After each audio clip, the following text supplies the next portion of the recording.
aujourd'hui, vous êtes le président du PNP.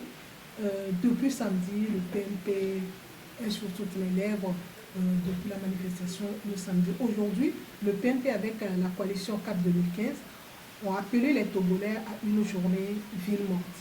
À la mi-journée, quel est le bilan? Merci madame pour l'opportunité que vous offrez encore une fois au PNP que je représente. Depuis ce matin, nous suivons la situation de très près et j'ai demandé à des collaborateurs d'aller voir sur le terrain. J'ai reçu des images aussi authentifiées, comme quoi les prières ont été respectées et à l'église et dans les mosquées. Et nous remarquons qu'au marché de Lomé, ce n'est pas la bousculade. Et dans les rues de la ville de Lomé, c'est la même chose. Une satisfaction totale en fait. Alors, à la mi-journée, vous êtes satisfait. Est-ce que la manifestation se poursuit ou bien ça s'est arrêté à la mi-journée? Ça, c'est juste la journée de prière et de recueillement. Donc, après cette journée, nous sommes en concertation pour lancer les mouvements. Et cette fois, à plusieurs. Le PNP s'est dessaisi du mouvement, en fait. Et les manifestations tombent aujourd'hui dans ce que je pourrais appeler le domaine public de l'opposition. Et c'est toute l'opposition aujourd'hui dans son ensemble qui va continuer le processus.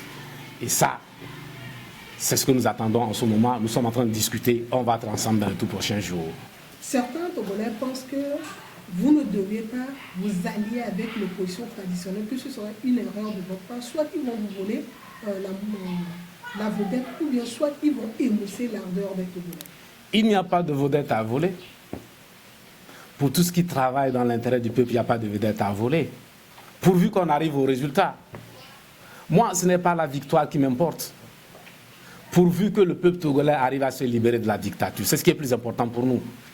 Et les contacts que nous avons avec les autres partis de l'opposition ne nous font pas voir qu'il y a un parti, encore moins l'ANC, qui voudrait parler qui voulait nous ravir la vedette. Il n'y a pas de vedette à ravir. C'est le peuple togolais qui doit sortir gagnant de cette lutte. On a l'impression que vous avez été surpris par la mobilisation de la semaine passée. Est-ce le cas? Nous avons travaillé à cette mobilisation. Nous avons mis tout notre poids pour la mobilisation et des militants du PNP, des responsables ont circulé pour mobiliser les gens. Mais n'oubliez pas que nous avons lancé les marches dans les villes où le PNP est vraiment assis et où il est capable de mobiliser. Donc c'est pour cela que nous avons retenu les 5 villes du pays. Et à l'extérieur aussi, nous avons fait un travail de fourmi et ça a donné. Oui, le public est sorti, on s'y attendait parce que nous avons fait un travail énorme. Depuis le 19, vous avez disparu. Vous n'étiez pas présent à la conférence de presse avec CAP 2015. Qu'est-ce qui justifie cette absence-là de votre part? Vous savez, à la conférence de presse, j'ai envoyé mes collaborateurs, mais je me suis fait un peu discret. Vous savez que le secrétaire général du PNP, le docteur Kossi Sama, a été arrêté et les informations que nous avions n'étaient pas rassurantes. Il fallait quand même que le PNP continue de vivre et de s'exprimer comme je le fais aujourd'hui. Et donc, je me suis fait un peu discret. Et aujourd'hui, je crois que tout le monde est au courant de ce qui se passe et on sait de quoi ce régime est capable.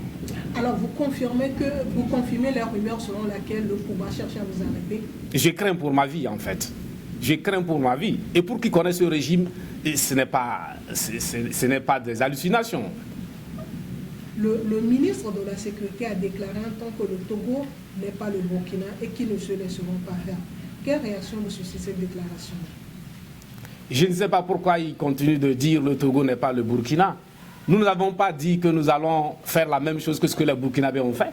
Nous disons tout simplement que les Togolais vont se libérer d'une manière à la togolaise. Pourquoi on nous compare au Burkina? Les résultats recherchés au Burkina, on peut l'avoir ici. Mais les Togolais vont mener leur lutte à la manière togolaise. Si des gens veulent la copier ailleurs, oui, ils vont la copier. Oui, nous allons mener notre lutte à la togolaise. Mais ça prouve qu'ils ont peur de ce qui s'est passé au Burkina. De toute façon, chapeau à nos frères du Burkina qui sont aujourd'hui libérés. Ils sont libres. La liberté d'expression est une réalité aujourd'hui au Burkina. La liberté de manifestation est une réalité aujourd'hui au Burkina Faso. Autour de nous, au Burkina Faso, au Ghana et au Bénin. Aujourd'hui, nous en sommes encore à nous battre pour la liberté d'expression. Et c'est dommage. Alors, quand vous dites le retour à la Constitution de 92, pour ceux qui ne sont pas togolais, qu'est-ce que ça sous-entend? Pour le comprendre, il faut reprendre à peu près le processus l'histoire politique et constitutionnelle du Togo. Nous avons évolué dans un multipartisme qui a été abrégé depuis 1963 par l'assassinat du premier président élu en Afrique. Le premier coup d'État en Afrique qui a fait légion, malheureusement. Et nous avons vécu de 1963 à 1990 sous une dictature, dans un système de parti unique. Les Togolais n'en voulaient pas, ils voulaient être libres. Les Togolais connaissent la valeur de la liberté, ils se sont battus. Au sortir de cette lutte dans laquelle beaucoup de Togolais sont tombés, hommes, femmes et enfants, nous avons obtenu la Constitution de 1992, une constitution consensuelle qui pose en fait le constitutionnalisme du pouvoir. C'est-à-dire que par la Constitution de 1992, le pouvoir est limité dans le temps et dans les prérogatives.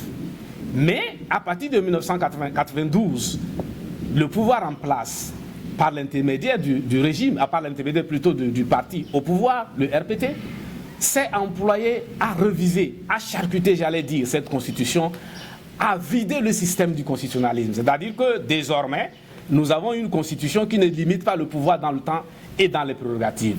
Le Premier ministre devient un simple secrétaire du président de la République.